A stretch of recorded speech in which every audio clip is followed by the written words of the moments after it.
I'm joined on today's episode by Stuart Farrell. Stuart is the Chief Procurement Officer at APFN. And Stuart, you've got 25 years procurement and commercial expertise. So I'm hoping we're going to learn a lot about you in the 2 minutes we have. But before we get going, do you want to tell us a bit about the background you've chosen? Yes, good to see you. So I've picked the background to be the new Liverpool Football Club AXA training centre. And the picture was actually taken by my son about 14 months ago. We went to the training centre. So Liverpool is my religion, my passion, my life.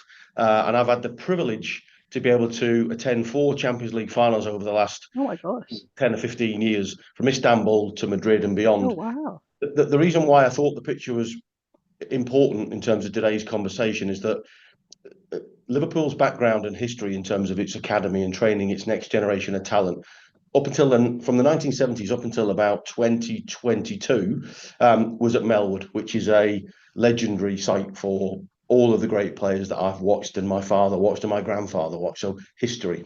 But in 2020, Liverpool with AXA invested about £50 million in a brand new training facility, as well as the updates to the stadium at Anfield. So for me, it sort of embodies the future of my team, which is a little bit like how I run my team at work. It's where the team are found, it's where they're fed, it's where they're nurtured, it's where they're trained, coached, and treated, hopefully for decades to come. So when I talk about me and my team, I see myself a little bit of building that team, but also allowing them to go on to other clubs or other businesses and flourish in a procurement sort of world. Fantastic. I love that. That is brilliant because one of the things you've always said is about hashtag one team, all being Yeah, one team. I do love that.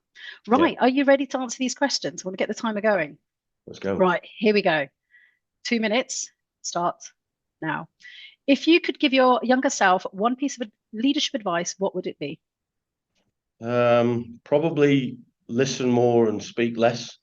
I think try and lead with curiosity. One of the things that's easier said than done, right? Especially for me. And if anyone knows me, that's quite a challenge.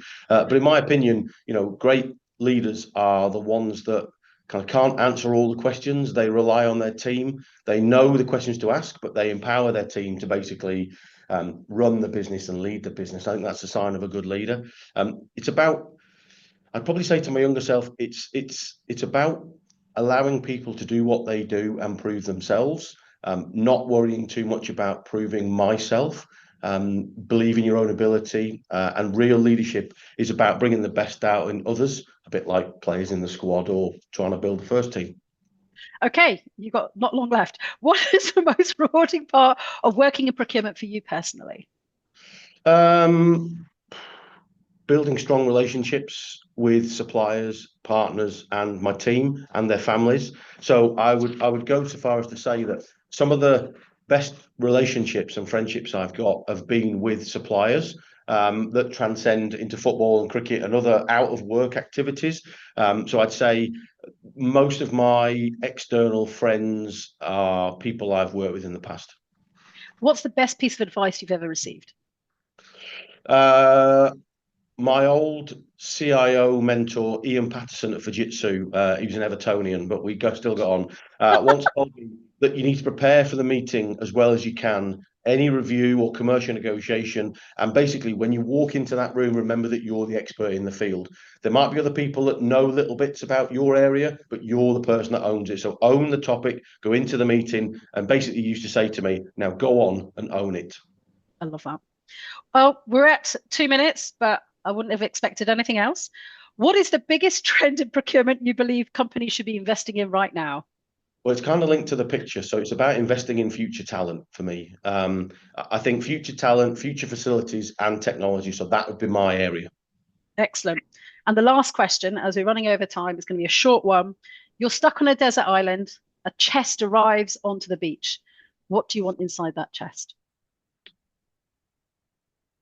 Sky Sports subscription to be able to watch my football and cricket, uh, and Yorkshire tea. You don't want a satellite phone to leave. No, I'm quite happy to sit on the island watching the football, drinking tea. Love it. Thank you so much, Stuart. It's been a Thank lot of fun.